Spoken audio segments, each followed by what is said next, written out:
January 26, 1945, 2:20 p.m. The frozen fields outside Holtzwihr, France, lay silent beneath a low winter sky, broken only by smoke, shell bursts, and the slow, deliberate movement of German infantry advancing across open ground. By every accepted rule of warfare, what was about to happen should not have been possible. The German command believed the situation was mathematically settled. In front of them stood the shattered remnants of Company B, 15th Infantry Regiment, 3rd Infantry Division. No more than 40 exhausted American soldiers, most of them wounded, frostbitten, or barely able to stand. Their officers were gone. Their heavy weapons were freezing. Their defensive positions were shallow scrapes in ground too hard to dig. They had no armor support worth mentioning. 2 M10 tank destroyers were all that remained, and even those were unreliable in the cold. Opposing them was a reinforced German company of approximately 250 men, supported by 6 armored vehicles, including Panzer IV tanks and assault guns. The infantry belonged primarily to the 2nd Mountain Division, elite Gebirgsjäger troops transferred from Norway for winter operations, veterans of some of the harshest fighting environments in Europe. They had been trained for exactly this kind of terrain, exactly this kind of weather, exactly this kind of assault. German doctrine left little room for doubt. Numerical superiority, combined arms coordination, and momentum should overwhelm a depleted defensive force in minutes. This was not arrogance, it was logic. The German plan for the Colmar Pocket rested on this logic. The Pocket, an 850-square-mile bridgehead west of the Rhine, was the last German-held territory in France. Adolf Hitler had ordered it held at all costs. To do so, the Wehrmacht had concentrated some of its best remaining units there, including mountain troops, assault gun battalions, and Volksgrenadier formations stiffened with veterans. The village of Holtzwihr sat on ground that mattered. It controlled approaches through the Bois de Riedvier, forested terrain that dominated movement in the sector. If German forces could punch through the American line here, they could unhinge the Allied position and stabilize the pocket, perhaps long enough to buy time elsewhere on the collapsing Western Front. From the German perspective, the American defenders were already finished. In the 5 days leading up to January 26th, Company B had lost 102 men wounded. Every officer had been killed or evacuated except one. 2nd Lieutenant Audie Murphy, age 19. The company had begun the campaign at near full strength, 187 men. Now fewer than a quarter remained. Murphy himself was wounded. Shrapnel had torn into his leg 2 days earlier. He had told no one. In the calculus of frontline survival, admitting injury often meant removal from the fight, and removal meant abandoning men who had no one else left to lead them. The German assumption was simple and devastating. A single, understrength American company, led by a junior officer barely out of his teens, could not withstand a coordinated assault by elite mountain infantry supported by armor. Even if resistance were stubborn, it would collapse under pressure. Tanks would advance once infantry cleared the woods. The line would break. Holtzwihr would fall. The outcome was not debated. Only the timing was. What the German command did not understand, what no operational report or doctrinal manual could quantify, was the human variable standing in their way. Audie Murphy did not look like a threat. At 5 feet 5 inches, weighing barely 110 pounds, he appeared closer to a boy than an officer. German propaganda had long portrayed American soldiers as soft, poorly disciplined, dependent on machinery rather than resolve. Murphy seemed to embody that stereotype. Undersized, young, from a country the Nazi leadership believed lacked the hardness for prolonged war. But that assumption, like so many others Germany had made by 1945, was fatally wrong. Murphy's path to Holtzwihr had not begun in military academies or ideological training camps. It had begun in the cotton fields of Hunt County, Texas, where survival was not theoretical. Born on June 20, 1925, the sixth of 12 children, Murphy grew up in crushing poverty. His father abandoned the family when Audie was 12. His mother died of endocarditis and pneumonia in 1941, leaving a 16-year-old boy responsible for feeding and protecting his younger siblings. Hunting was not sport. It was sustenance. Every bullet cost money the family did not have. Every missed shot meant empty stomachs. Murphy learned early that accuracy was survival. A neighbor, Monroe Hackney, later recalled watching the boy drop running rabbits at 50 yards with a .22 rifle, while adults missed easier shots. Murphy explained it simply. If he missed, his family did not eat. This upbringing produced something the German army would encounter too late. A young man for whom pressure did not cause panic, but clarity. When Pearl Harbor was attacked in December 1941, Murphy saw a way out, for himself and for his family. The Army offered steady pay, meals, and a chance to send money home. But even enlistment proved difficult. Murphy was rejected by the Marine Corps, the Navy, and the Army paratroopers for being underweight and underage. Only after his sister Corinne Murphy falsified an affidavit claiming he was 18 was he accepted into the U.S. Army Infantry on June 30, 1942. At Camp Walters, Texas, Murphy stood out immediately, not for strength or size, but for calm. Drill sergeants mocked him. Fellow trainees assumed he was a mascot. Private First Class David "Mouse" McClure, who trained with him, later recalled that everything changed on the rifle range. Murphy never missed.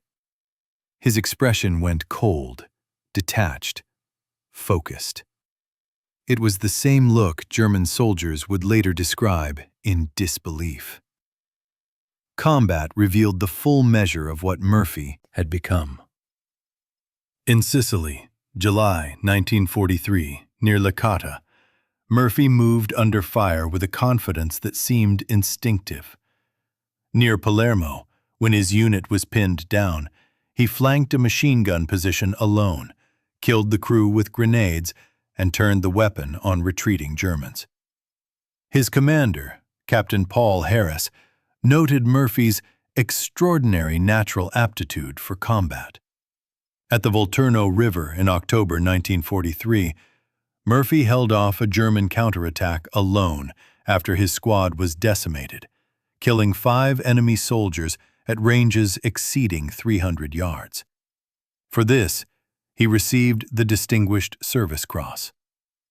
At Anzio, he destroyed a German tank at point-blank range with a bazooka and earned a Silver Star.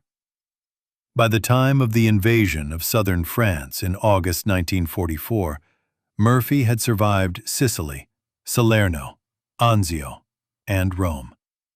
He had been wounded, decorated, and hardened. When his platoon leader was killed near Montélimar, Murphy took command, organizing 18 men to hold off a German company of over 100 soldiers for 2 hours, personally killing 15. He was commissioned second lieutenant on October 14, 1944. None of this, however, mattered to the German assault planners on January 26th. They did not know Murphy's history. They did not know his reputation. They saw only numbers and terrain. And on paper, the numbers promised victory. At 1300 hours, German artillery opened fire. Tree bursts shredded the American positions along the forest edge. Shells detonated overhead, spraying metal fragments downward. For 30 minutes, Company B endured the barrage, pressed into shallow cover, weapons icing over, men shaking from cold and exhaustion. At 1400 hours, the assault began. 6 armored vehicles advanced across the open ground, antennas flying pennants, engines rumbling through frozen earth. Behind them came infantry, approximately 250 men in white snow camouflage, spread in assault formation, moving with practiced discipline. To the Germans, this was routine. To the Americans, it looked like the end. Within minutes, one M10 tank destroyer was hit by an 88mm shell and erupted in flames. The second slid into a drainage ditch and was abandoned. The infantry line began to buckle under pressure. At this point, according to every rule of military science, the defense should have collapsed. Instead, one man stepped forward and refused to let it happen. That refusal would echo far beyond Holtzwihr. It would shock an elite German formation into retreat, shatter doctrinal assumptions, and carve a moment into military history that still defies easy explanation. The German assault at Holtzwihr was not reckless. It was the logical expression of a military system that, for most of the war, had worked. The failure on January 26, 1945, was not the result of poor planning or inferior troops. It was the collapse of a doctrine that no longer matched the reality of the battlefield. At the core of German tactical thinking stood the Bewegungskrieg, war of movement, refined through decades of study, and tested from Poland to France to the early campaigns in the Soviet Union. Infantry, armor, artillery, and engineers were meant to function as an integrated organism. No element acted alone. Each supported the other. Tanks advanced only when infantry cleared anti-tank threats. Infantry pressed forward under the psychological shield of armor. Artillery softened resistance before contact was made. At Holtzwihr, this system appeared intact. The infantry spearhead belonged primarily to the 2 Gebirgsdivision, an elite mountain formation with a combat pedigree few units could match. These were not last-ditch conscripts or poorly trained Volkssturm. Many of the men had fought in Norway, Finland, and on the Eastern Front, operating in extreme cold and difficult terrain. They were trained to advance deliberately, maintain cohesion, and exploit weakness with ruthless efficiency. Supporting them were armored elements drawn from the 708th Volksgrenadier Division and the 285th Assault Gun Battalion. Though Germany's armored force was a shadow of its former self by 1945, the Panzer IV remained a capable battlefield system. Its 75mm main gun could demolish field fortifications and neutralize American infantry positions with ease. Against a weakened American company with minimal anti-tank capability, the German commanders expected rapid success. German field manuals left little ambiguity on how such an engagement should unfold. First, artillery would suppress and disorient the defender.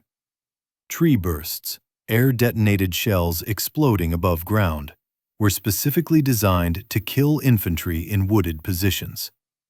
Once resistance was softened, armor would advance to fix the enemy in place. Infantry would then move forward under covering fire, clearing the woods and destroying remaining resistance at close range. The process had worked countless times. The key assumption underlying this doctrine was predictability. Defenders would react as expected. Units under overwhelming pressure would either retreat or be destroyed. Individuals would seek cover, conserve ammunition, and prioritize survival.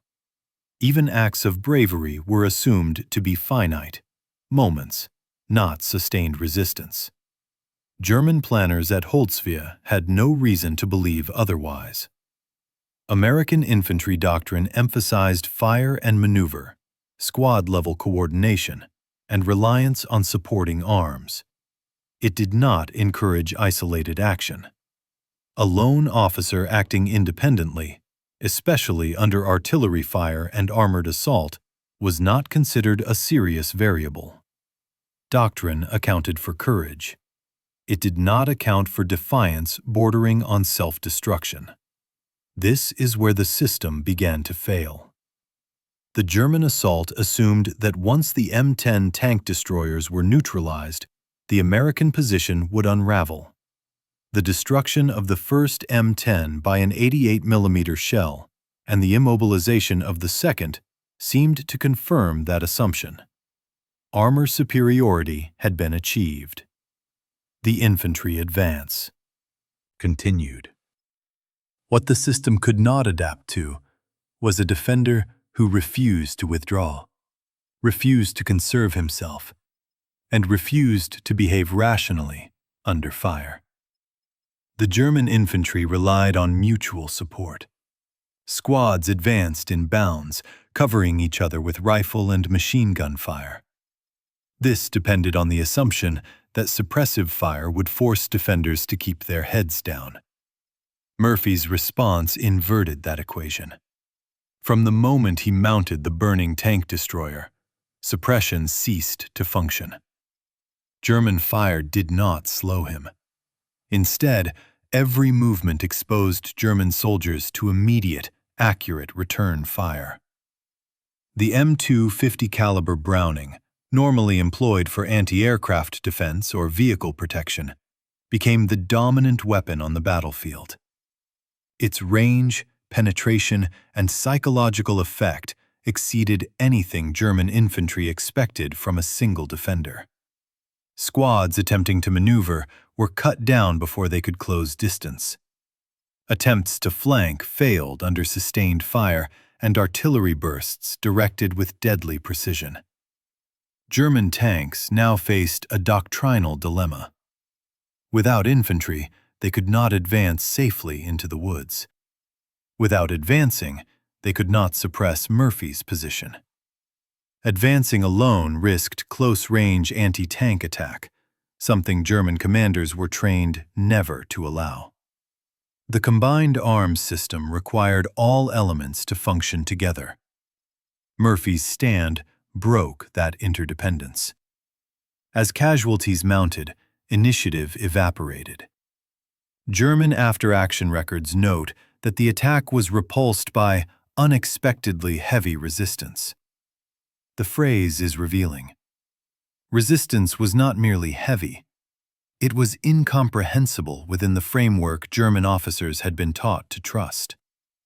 The system had no solution for a single individual who neutralized infantry, fixed armor in place, and coordinated artillery on his own position. By the time German commanders grasped that the assault had stalled, momentum was gone. Units hesitated. Squads went to ground. Tanks reversed to safer positions. The withdrawal was not ordered immediately, but it became inevitable. The system that had carried the Wehrmacht across Europe had encountered something it could not process. Not superior technology, not superior numbers, but a human anomaly. Audie Murphy did not defeat the German assault by outgunning it. He defeated it by violating every assumption the system depended on, about fear, exhaustion, and the limits of individual action under fire. At Holtzwihr, doctrine met defiance, and doctrine lost. The stand at Holtzwihr did not emerge from instinct alone. It was the culmination of a life shaped by scarcity, pressure, and repeated exposure to violence that stripped fear of its power. To understand what Audie Leon Murphy became on January 26, 1945, it is necessary to understand the man he already was by the time the German assault began. By the winter of 1944 and 45, Murphy had been in almost continuous combat for 18 months. Few American infantrymen of his generation accumulated that degree of exposure. Fewer still survived it intact. The U.S. Army rotated most soldiers out of the line long before they reached such thresholds. Murphy did not rotate out. He advanced. In Sicily, during the summer of 1943, Murphy learned his first enduring lesson. Movement under fire mattered more than firepower. In the rugged hills near Licata and Palermo, Company B fought through terrain that negated vehicles and magnified individual skill. Murphy's ability to move quietly, read ground, and approach enemy positions unseen distinguished him immediately. Officers noticed that he did not hesitate when others froze. He did not rush. He waited, then acted with finality.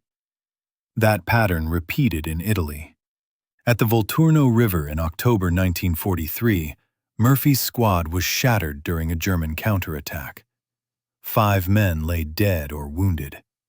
Rather than withdraw, Murphy took a captured rifle, climbed to a firing position, and engaged German troops advancing across open ground. His shots were deliberate, paced, and accurate. Each target fell before the next round was fired. The engagement lasted minutes, but its effect was lasting. Murphy learned that precision slowed time. Panic accelerated it. By Anzio, the lessons had hardened into habit. In the chaos of that beachhead, where artillery, snipers, and armor erased any sense of safety, Murphy displayed something his comrades found unsettling: emotional neutrality. He did not fight with visible anger. He did not shout or curse. Staff Sergeant William Polson later described Murphy as operating like he was doing arithmetic. Identify target, eliminate target, move on. This emotional detachment was not inhuman. It was adaptive. Psychologists would later identify such detachment as a survival mechanism, an internal narrowing that blocks emotion to preserve function. Murphy did not feel less. He felt less while fighting. That distinction mattered. By the time of the invasion of southern France in August 1944, Murphy had accumulated a reputation that extended beyond his unit. German prisoners questioned after engagements asked about the small American officer who appeared everywhere, who seemed immune to fear, who killed with unsettling calm. These accounts never made it into official German records, but they circulated informally among American troops. Murphy's leadership evolved as casualties mounted. Near Montélimar, when his platoon leader was killed in an ambush, Murphy assumed command without pause. With 18 men, he organized a defense against more than 100 German infantry, holding a crossroads for 2 hours. He did not attempt maneuver. He anchored. He understood intuitively what many officers learned only through experience. Sometimes the mission is not to win ground, but to deny it. That engagement earned him a battlefield commission to second lieutenant on October 14, 1944.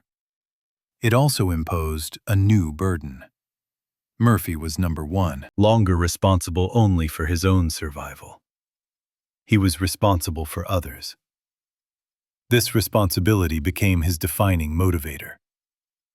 Those who served under him consistently described the same trait. Murphy did not take risks for glory. He took risks to reduce the danger to his men. When he exposed himself, it was because he believed doing so would shorten the fight or prevent casualties elsewhere. His calculus was ruthless, but protective.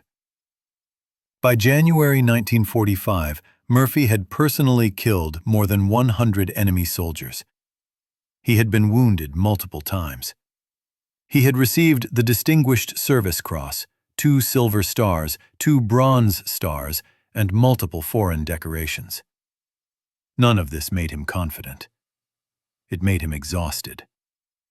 Private Anthony Abramesky, who served with Company B, later recalled that Murphy looked older than his 19 years.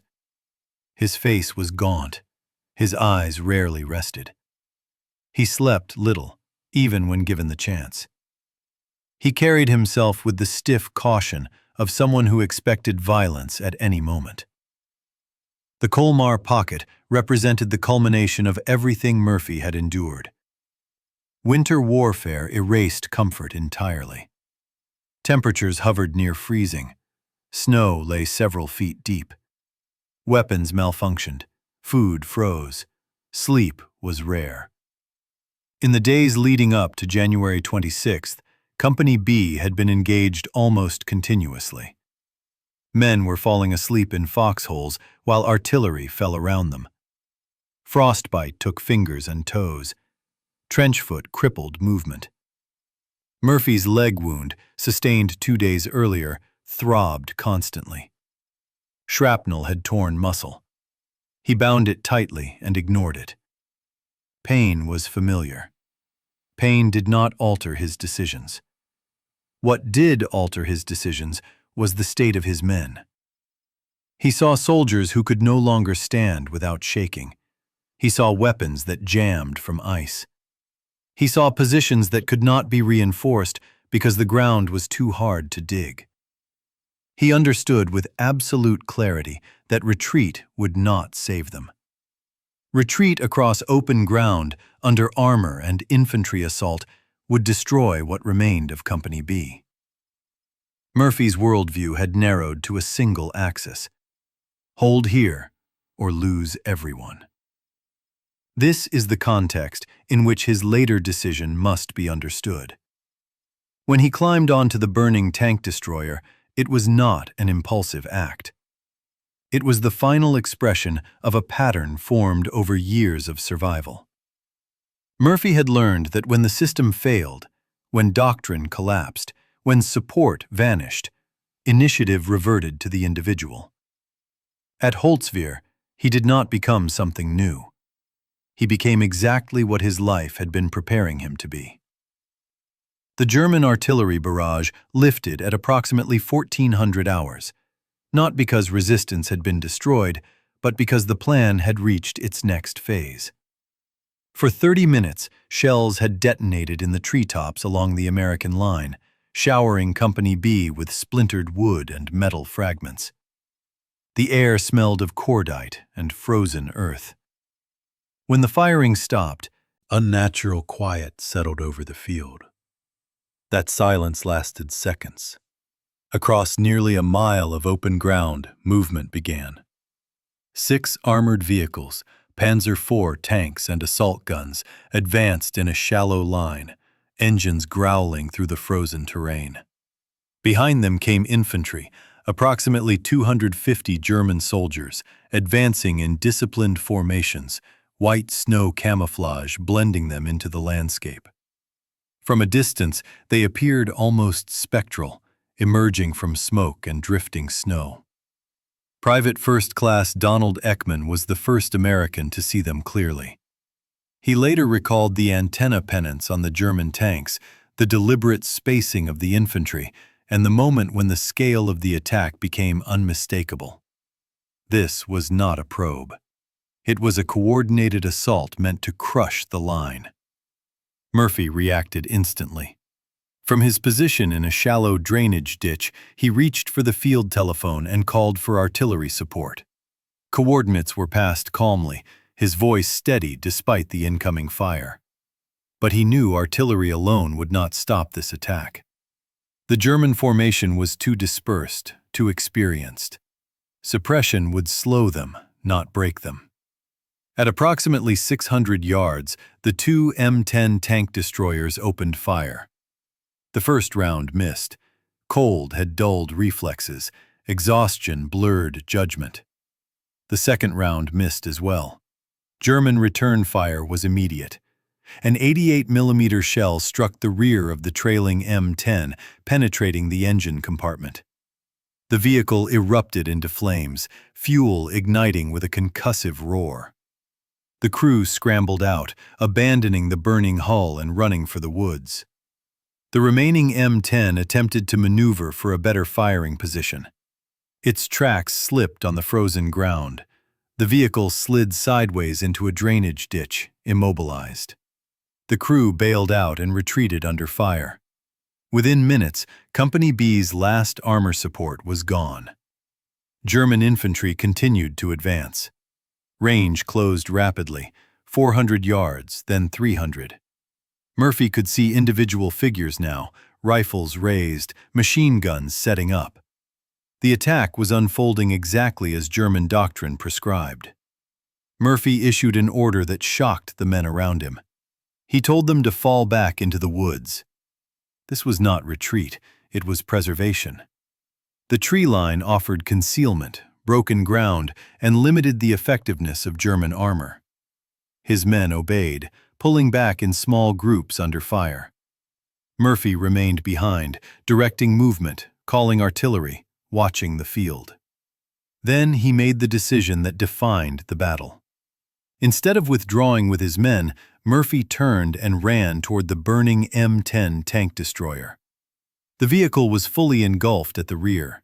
Ammunition inside the hull was cooking off. Thick black smoke poured upward, visible for miles. The heat was intense enough to be felt from 30 feet away. At any moment, the remaining ammunition could detonate, turning the tank destroyer into a massive explosion. Murphy climbed. Onto it anyway. He mounted the exposed M2 50 caliber Browning machine gun fixed to the turret. From this position, he stood silhouetted against the sky, completely exposed to German fire, with no cover except the smoke from the burning vehicle beneath him. Private Anthony Abramesky, watching from the woods, later described the moment with disbelief. He saw Murphy climb onto the flaming tank destroyer as machine gun bursts cracked around him. Pistol fire from advancing German infantry struck the hull and tracks. Abramesky would later call it the greatest display of courage he had ever witnessed. Murphy opened fire. The M2 Browning, firing approximately 550 rounds per minute, roared to life. Its heavy recoil shook the tank destroyer beneath Murphy's feet. Tracers slashed across the field, stitching through German formations. Infantry fell. Others went to ground. Attempts to advance stalled almost immediately. From his elevated position, Murphy had commanding fields of fire. The German approach routes were exposed. Every movement drew fire. The 50 caliber rounds tore through bodies, equipment, and morale alike. Murphy did not spray ammunition. He fired in controlled bursts, adjusting constantly, shifting targets with mechanical precision. German squads attempting to maneuver were cut down.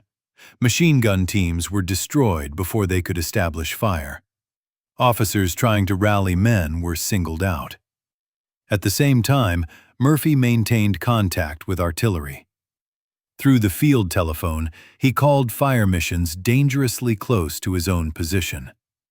Shells from 105mm howitzers began crashing into the advancing Germans, exploding among infantry who had nowhere to go. The combination of direct machine gun fire and artillery created a lethal zone the Germans could not cross.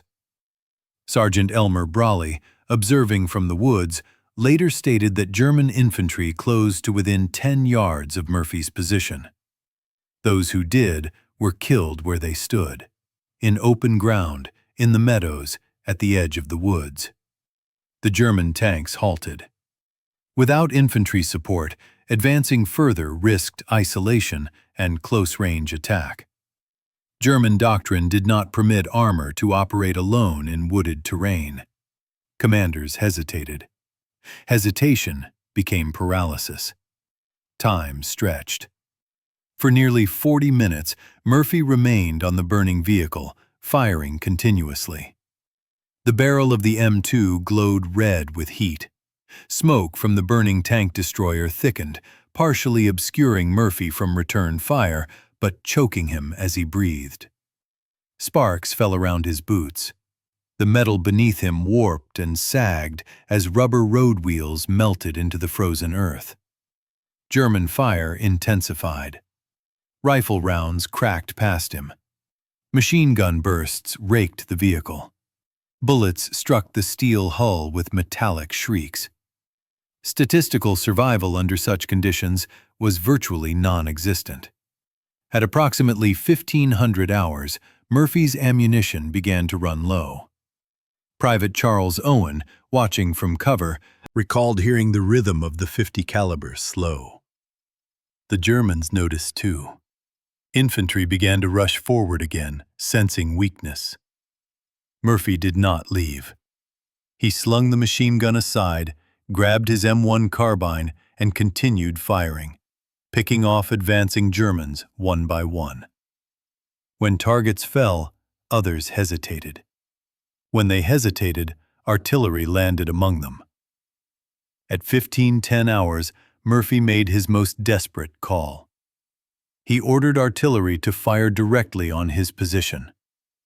The forward observer, Lieutenant Walter Weiss Fenning, initially refused. The danger was obvious. Firing that close would almost certainly kill Murphy. But Murphy insisted. He repeated the order. Fire now. Shells landed within 50 yards of the burning tank destroyer. Explosions hurled frozen earth, metal, and shrapnel through the air. German infantry caught in the open were torn apart. Murphy was hit again. Shrapnel ripped into his leg, opening the earlier wound. Blood soaked his uniform. He stayed upright. He fired the last of his ammunition as the artillery barrage broke the German assault completely. Survivors began falling back toward Holtzwihr, officers unable to restore order. Tanks reversed, withdrawing under increasingly accurate artillery fire. At approximately 15:20 hours, after nearly 1 hour of continuous combat, Murphy climbed down from the burning M10. His uniform was scorched. His leg was bleeding heavily. The tank destroyer behind him continued to burn, finally exploding roughly 10 minutes later. The field in front of Company B was littered with German dead and wounded, estimated at 50 killed, with many more injured. The attack was over. Against every principle of military science, one man had stopped an army. The German withdrawal that afternoon was not orderly. It was not coordinated. It was not planned. As the surviving infantry of the 2nd Mountain Division and detached elements of the 708th Volksgrenadier Division fell back toward Holtzwihr, officers struggled to re-establish command and control. Radio traffic was fragmented. Platoons were under strength. Units that had advanced with confidence now moved rearward without cohesion. No further attack orders were issued that day, or the next. That absence of follow-up speaks louder than any surviving German testimony. In the official war diary of the 2 Gebirgsdivision, the entry for 26 January 1945 was brief, clinical, almost evasive. It recorded an attack against American positions near Holtzwihr that had been repulsed with heavy casualties, and noted that enemy resistance was greater than anticipated. There was no mention of a burning tank destroyer. No reference to an individual defender. No explanation for why elite mountain troops, veterans of Norway, Finland, and the Eastern Front, had failed to dislodge a depleted American company. That silence was not unusual in the final months of the war. German records from late 1944 and 1945 increasingly avoided detailed explanations for tactical failure. Commanders were under pressure. Admissions of defeat could invite investigation, removal, or worse. When an action defied doctrine and expectation, it was easier to reduce it to abstraction. Unexpected resistance, unfavorable conditions, excessive losses. But among the men who had survived the attack, the effect was immediate and personal. American soldiers emerging from the woods after the firing stopped found themselves standing in stunned disbelief. They had expected to regroup farther back, perhaps to conduct a fighting withdrawal. Instead, the field in front of them was empty of movement. German armor was retreating. Infantry was gone. Private Anthony Abrameski later said that none of them spoke for several minutes. They simply looked at the field, then back at Murphy, who was sitting against a tree, lighting a cigarette with shaking hands that had finally begun to feel again. Murphy did not speak of what he had done. He asked only whether anyone had been hit by the artillery he had called in. When told that Company B had taken no casualties during the final phase of the fight, he nodded once. Then he asked for a runner to re-establish communications with battalion headquarters. Only then did the pain begin to register. Murphy collapsed shortly afterward and was evacuated to an aid station. Medical personnel treated his leg wounds and burns. They also noted signs of extreme exhaustion and shock. He had been awake and fighting almost continuously for days. His body had reached a point where adrenaline could no longer compensate. Word of the action spread quickly up the chain of command. Within hours, reports reached 3rd Infantry Division headquarters. By the next day, they were at 7th Army. Accounts from multiple witnesses described the same impossible scene. A lone officer atop a burning vehicle, holding back an entire company with machine gun fire and artillery. Brigadier General Ralph B. Lovett and Lieutenant Colonel Hallett D. Edson began preparing a recommendation for the Medal of Honor almost immediately. The language of the citation struggled to contain the event. Official military prose was designed for understatement, yet even so, phrases such as alone and exposed to fire from 3 sides and killed dozens of Germans found their way into the draft. Murphy himself was unaware of this process. He was transferred to a rear area hospital and then returned to duty as soon as his wounds allowed. The war was still ongoing. The Colmar Pocket had not yet been eliminated. For Murphy, survival meant returning to his men. On 27 January 1945, Holtzwihr fell to American forces. Within weeks, the entire German bridgehead west of the Rhine was destroyed. Approximately 50,000 German troops were removed from the order of battle, freeing Allied formations for operations deeper into Germany. Strategically, Murphy's stand was one thread in a much larger tapestry. But tactically, it had been decisive. Company B's position anchored a vulnerable sector. Had it collapsed, German armor could have exploited the breakthrough, threatening rear areas and complicating an already fragile winter campaign. French commanders understood this clearly. General Jean de Lattre de Tassigny, commanding the French First Army, later credited the defense of the Holtzwihr approaches with breaking the momentum of German resistance in southern Alsace. For the local population, Murphy's stand became part of liberation lore. Long after the war, French civilians would remember the American officer who had stood alone in the snow while their village waited behind enemy lines. The United States Army formalized its recognition on 2 June 1945 near Salzburg, Austria. Lieutenant General Alexander Patch presented Murphy with the Medal of Honor in front of surviving members of the 3rd Infantry Division. Murphy was 19 years old. Photographs from the ceremony show a slight young man in an oversized uniform standing stiffly as the medal was placed around his neck. He does not smile. Those who knew him noted that he seemed uncomfortable with the attention, almost detached from the significance of the moment. When reporters later asked him why he had climbed onto the burning tank destroyer, his answer never changed. They were killing my men. There was no embellishment, no reference to courage, duty, or sacrifice, just a statement of fact.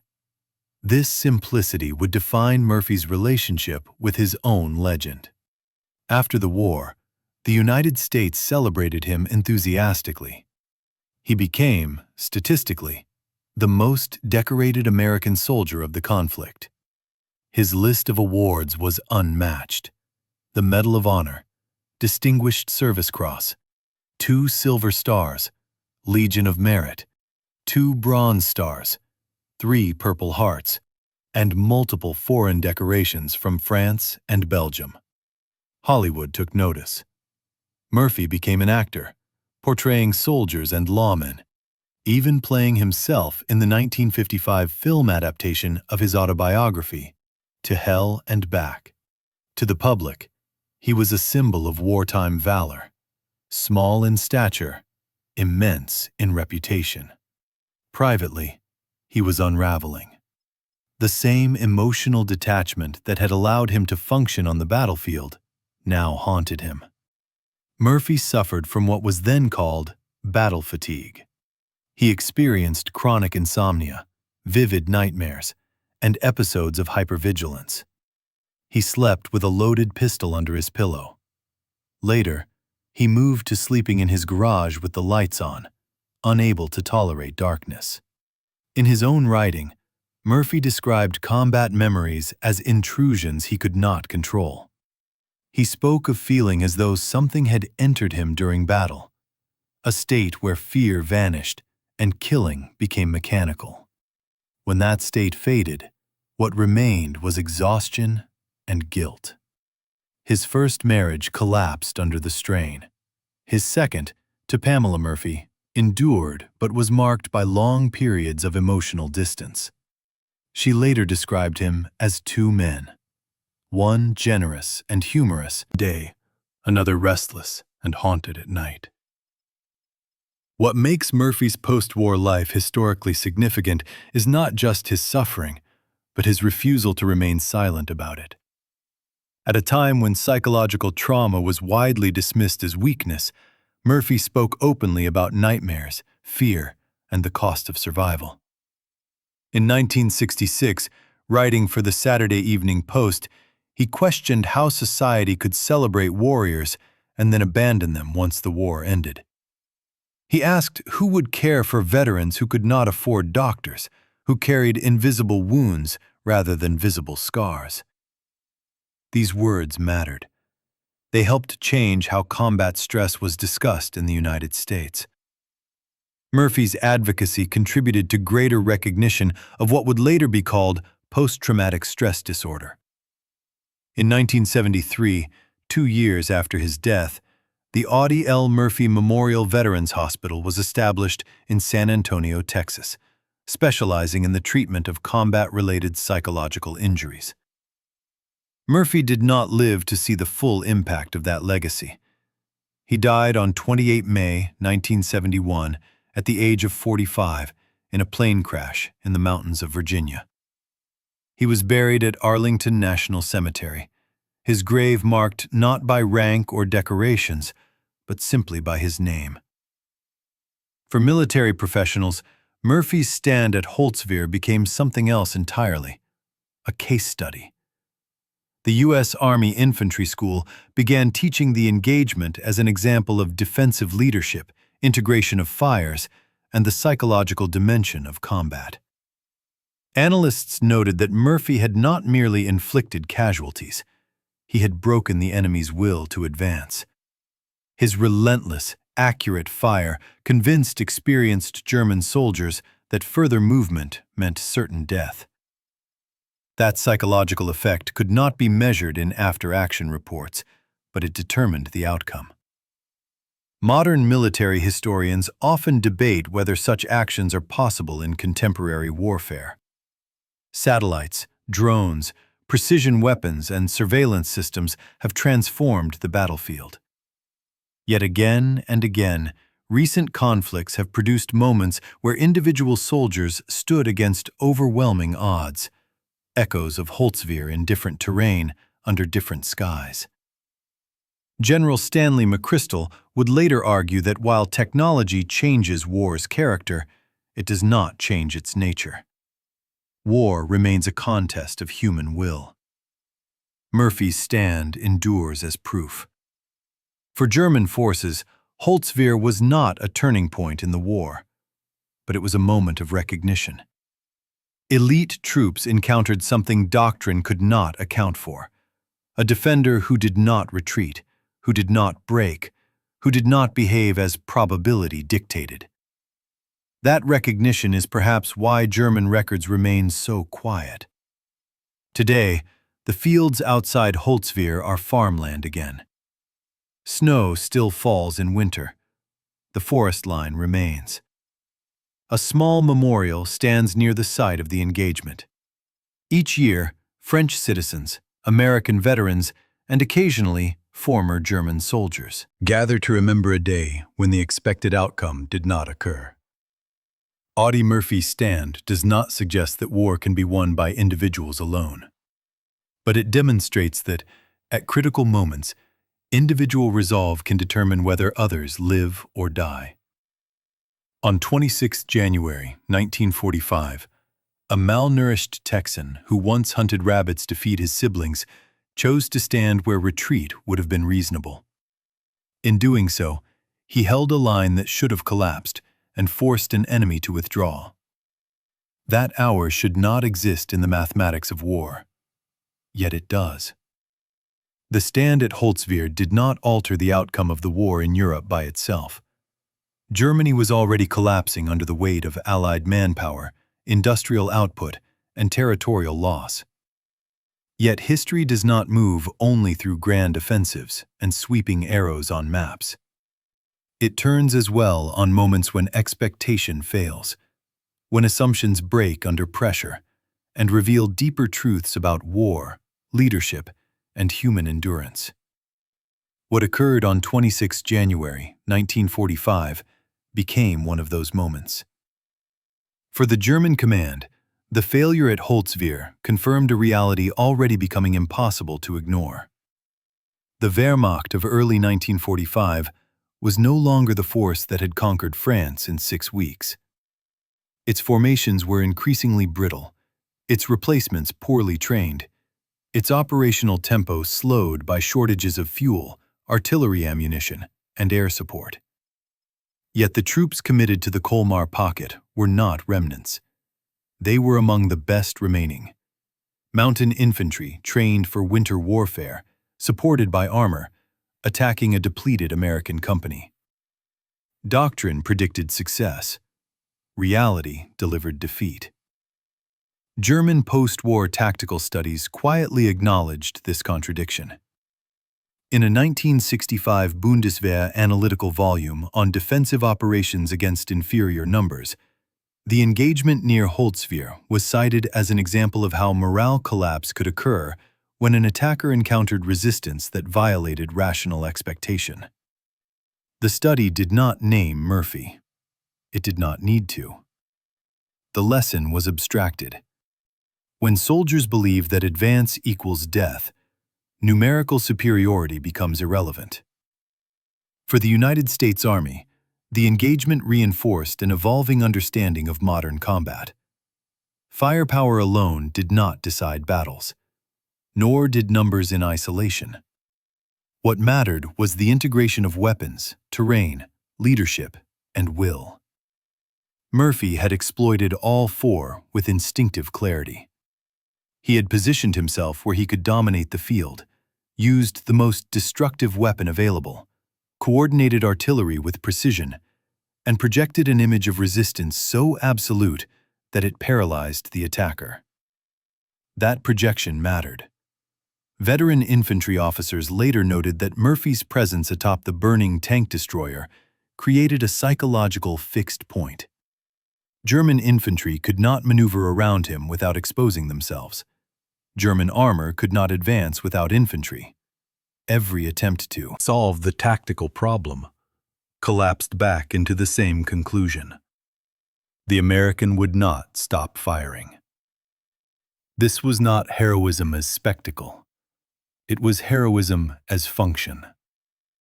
In the months after Holtzwihr, American forces pushed eastward with increasing speed. The 3rd Infantry Division crossed the Rhine, fought through Bavaria, and entered Austria. Resistance became fragmented. German units surrendered en masse or dissolved entirely. By May 1945, the war in Europe was over. Murphy survived it. He returned home as a national icon. Yet he never reconciled that image with the man he believed himself to be. In his autobiography, To Hell and Back, he described the events of Holtzwihr with stark brevity. There was no triumph in his words, only necessity. He wrote that he had done what had to be done, because retreat would have meant watching his men die. That framing is important. Murphy never saw himself as extraordinary. He saw himself as responsible. This sense of responsibility extended beyond the battlefield. As the United States moved into the post-war years, celebrating victory and prosperity, Murphy became increasingly uncomfortable with the silence surrounding veterans' suffering. He recognized in others what he felt in himself: nightmares, hypervigilance, emotional detachment. At a time when such symptoms were dismissed as weakness or personal failure, Murphy spoke publicly about them. His advocacy was not theoretical. He described sleeping with weapons nearby. He described fear of darkness. He described the feeling that combat never truly ended. These admissions carried weight precisely because they came from a man whose courage was unquestioned. When America's most decorated soldiers said that war left permanent scars, it became harder to deny. This legacy matters as much as Holtzwihr itself.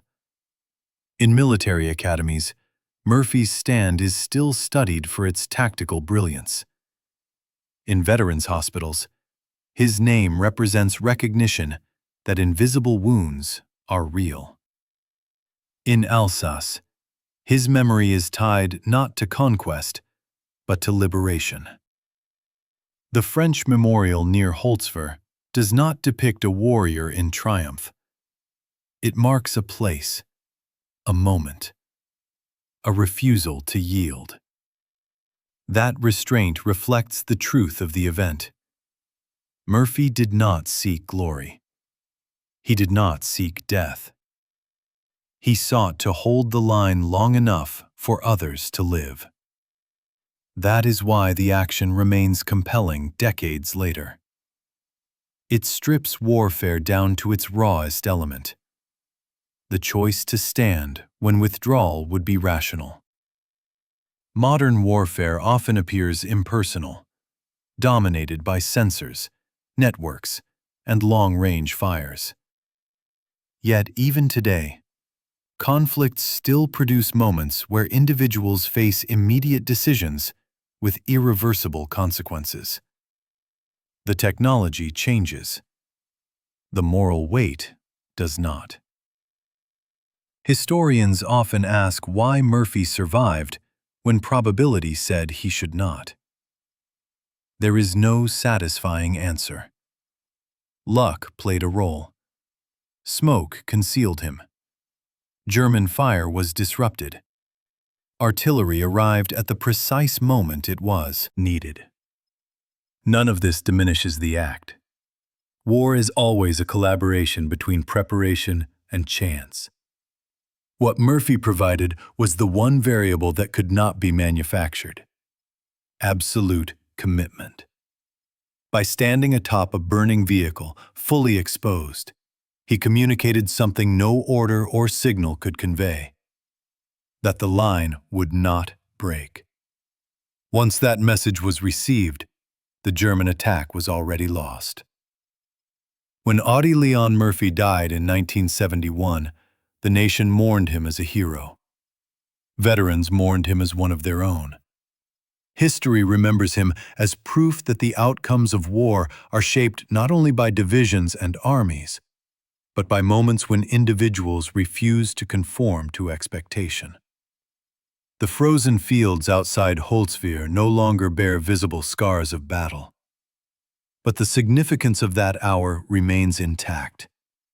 It reminds us that courage is not the absence of fear, but the decision to act while fear is present. That leadership is not rank, but responsibility accepted. And that even in the most mechanized form of warfare, the human element remains decisive. On 26 January 1945, a 19-year-old lieutenant chose to stand where withdrawal would have been reasonable, survival uncertain, and death likely. He held long enough for an enemy attack to collapse and for his men to live. That is why the story endures.